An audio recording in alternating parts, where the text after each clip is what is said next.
ორთაჭალაში მომხდარი ინციდენტის შემსწავლელი სამუშაო ჯგუფის წევრები გვიან-ღამით იმყოფებოდნენ შემთხვევის ადგილზე. ისინი კიდევ ერთხელ შეხვდნენ დაზარალებულ მოსახლეობას. აღნიშნული სამუშაო ჯგუფი აფხაზეთის ავტონომიური რესპუბლიკის მთავრობის თავმჯდომარის გადაწყვეტილებით 14 იანვარს გვიან-ღამითვე შეიქმნა და მის შემადგენლობაში აფხაზეთის მთავრობის მინისტრთა კაბინეტის წევრები შედიან. სამუშაო ჯგუფის წევრები ცენტრალურ და ადგილობრივ ხელისუფლებასთან კოორდინაციით საჭიროებებს ახორციელებენ. ზე გავიცანით არსებულ ვითარებას, პირდაპირ თანამშრომლობთ თბილისის მერიასთან, ჯანდაცვის სამინისტროსთან და სხვა ცენტრალური ხელისუფლების უწყებებთან.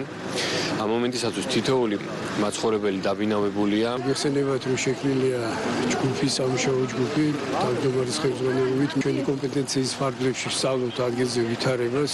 რაც შეეხება თვითონ ამ კორპუსს და ადგილზე ვითარებას, შესაბამის კომისიები შეისწავლიან, ამას გააკეთებენ დასკვნებს და მხოლოდ ამის შემდეგ იქნება შესაძლებელი უკვე აღდგენითი სამუშაოების შესრულებას და მოსახლეობაც დაბრუნდეს უკან.